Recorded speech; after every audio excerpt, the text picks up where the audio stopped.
Good morning. Um, Today we're going to carry on with tall tales, but first I want to do a quick lesson on what is figurative language. Some of you might already know what figurative language is, but we're still going to go over it a bit, and if you already know it, great, this will be a good review, and if you don't know it, it will be time for you to learn it. At the end of this, you will have an activity that you need to complete, so make sure you're paying attention. If you have questions to ask, you're thinking of those questions, writing them down so that you can ask me or your classmates later. All right, so figurative language. We have two things. We have literal language and we have figurative language that we're going to be comparing today. Literal language is when you say exactly what you mean. You don't have any comparisons and you don't exaggerate or stretch the truth or understate the situation. So in figurative language, you don't say exactly what you mean. You use comparisons, you exaggerate, or you understate the situation.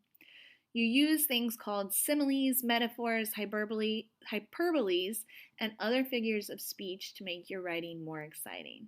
So some of you right now might be like, oh yeah, okay, I know what figurative language is. So let's talk about comparing these literal or figurative. If I look at this sentence, Grant always turns in his homework.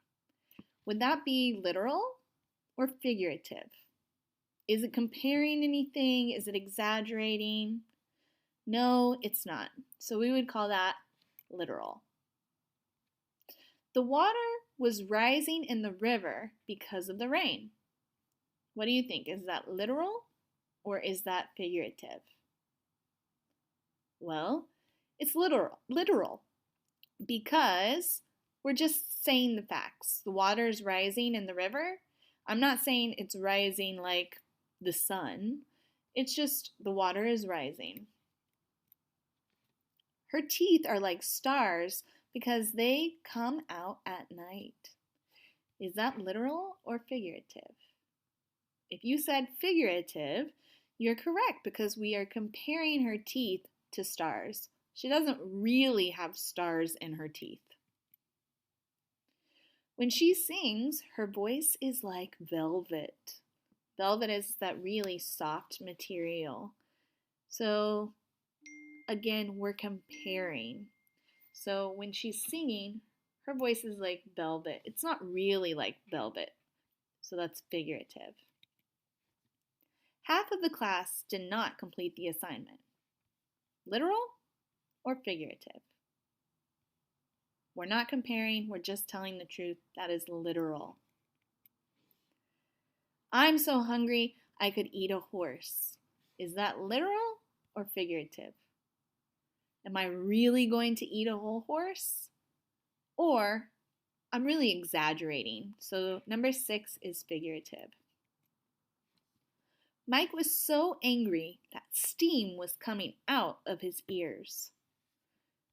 Again, is that literal? Are we just saying the facts, what's really happening? Or is it figurative? If we're talking about a real person, no, there's no such thing as people having steam come out of their ears.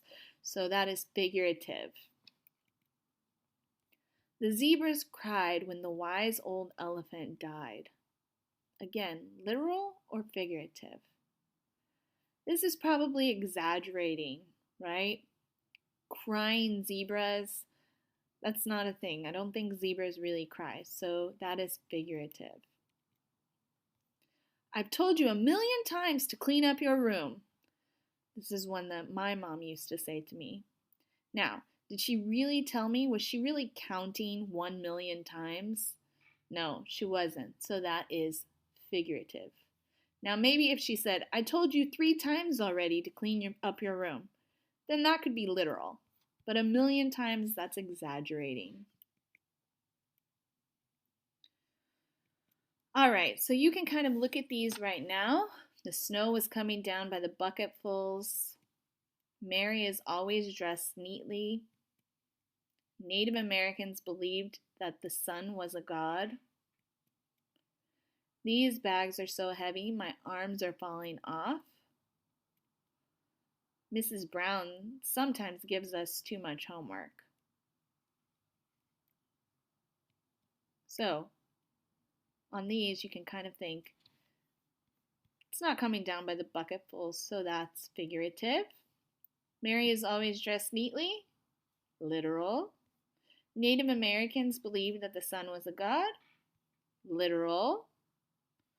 These bags are so heavy my arms are falling off.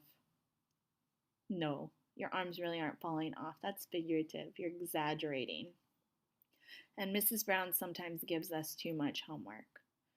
That's literal. Now, if we said Mrs. Brown gave me 10,000 pieces of homework, that would be figurative because I'm exaggerating.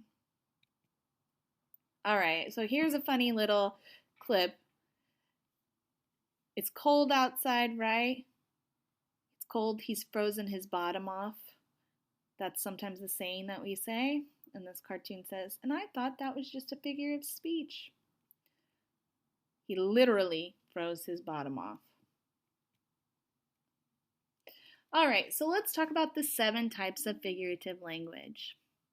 We have a simile, hyperbole, alliteration, metaphor, personification, onomatopoeia, oxymoron. So altogether, those spell shampoo. So let's look at similes. Similes compare 2 unlike things using the words like or as. For example, her eyes were like stars. Susan is as gentle as a kitten. Next, we have hyperboles. Hyperboles are exaggerations so dramatic no one could believe it. We are overstating it to emphasize a point. This bag weighs a ton. Does it really weigh 2,000 pounds? No. But is it heavy? Yes.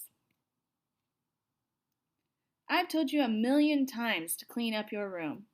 Again, your mom probably didn't tell you 1,000,000 times. She's not counting. Alliteration. That is the repeating of the same letter or sound, especially consonant sounds, including tongue twisters. All right, so this one's going to be hard for me to say. You can try it at home. Miss Warren was worried when Wendy was waiting. Got it. So you can see all of those W's. And then rubber baby buggy bumpers. And one of my favorites, Peter Piper picked a peck of pickled peppers.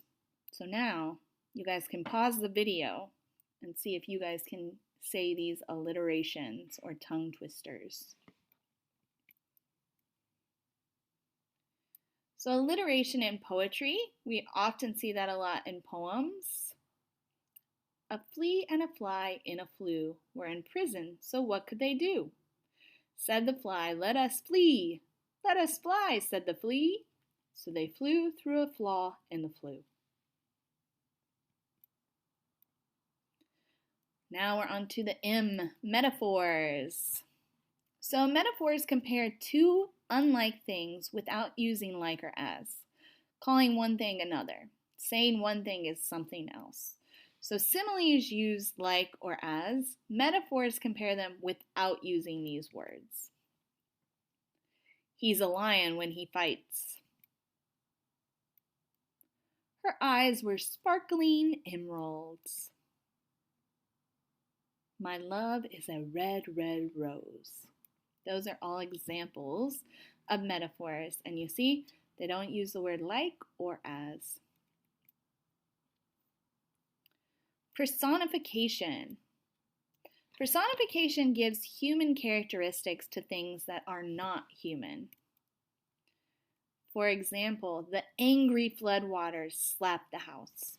Well, floodwaters don't have a personality, and really, angry is a characteristic that we would give to a person or an animal.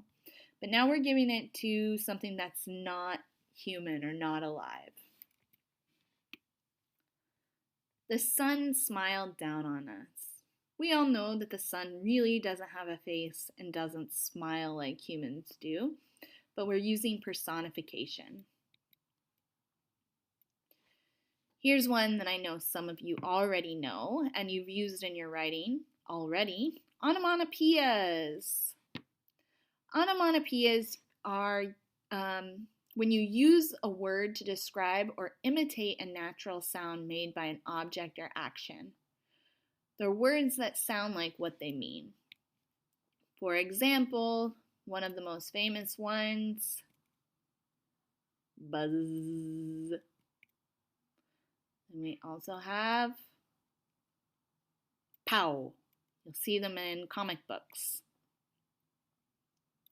And what's this one? Tweet, tweet, tweet, tweet. Zoom. And yes. All of those are onomatopoeias.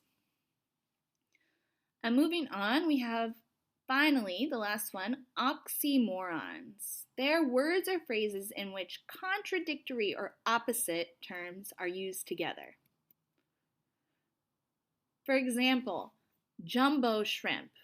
Jumbo usually means huge, and shrimps are usually little. So we use two opposites in one oxymoron. Act naturally, right? If you're acting, you're not natural. And if you're natural, you're not acting, but we use them together, and that's an oxymoron. An adult child. You can't be a child and adult at the same time. They're opposites, but we use them together to create an oxymoron. And climb down. Have you guys ever thought of that one? You're not climbing. Climbing usually means you're going up, but when you climb down, then it becomes this oxymoron. And a baby grand is a kind of piano. So again, two opposites. So let's look here and see if we can figure out which is a personification, a simile, a metaphor, an oxymoron, a hyperbole, alliteration, or onomatopoeia. The streetcars are like frosted cakes covered with snowflakes. Well, when I look at this one, it uses the word like, which kind of tells me that it is a simile. The west wind dances down the road. So I know dancing is something that humans do. So I'm going to say that's personification. Wind isn't alive, but wind dancing is a personification. A train is a dragon that roars through the dark. So here I'm comparing a train to a dragon. So I'm comparing, but I'm not using the word like or as. So that would be a metaphor. The band played to a small crowd at the concert. So here I'm looking at the word small crowd. Usually crowd signifies it's something huge, but then I have small in front of it. So what would it be? It is an oxymoron. She's as tiny as a mouse. There we have the clue word as, right? So tiny as a mouse. So we're comparing, we're using a simile, and I would say almost this could be a hyperbole, maybe. Her blonde hair shined like the sun. Ooh, what is that one? If it's shining like the sun, We're not using a personification. I would say that that would be a metaphor. Or, no, sorry, a simile, because we're using the words like.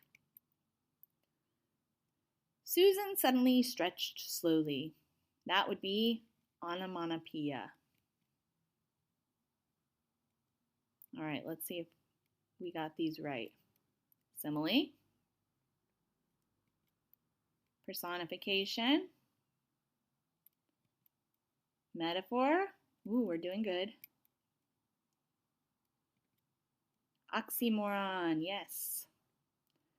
This is tiny as a mouse. Simile, simile. Awesome. We got them all right. So now I'm going to assign this practice test to you. I will put it as a document so that you can access it. Please post your answers for your teacher to see.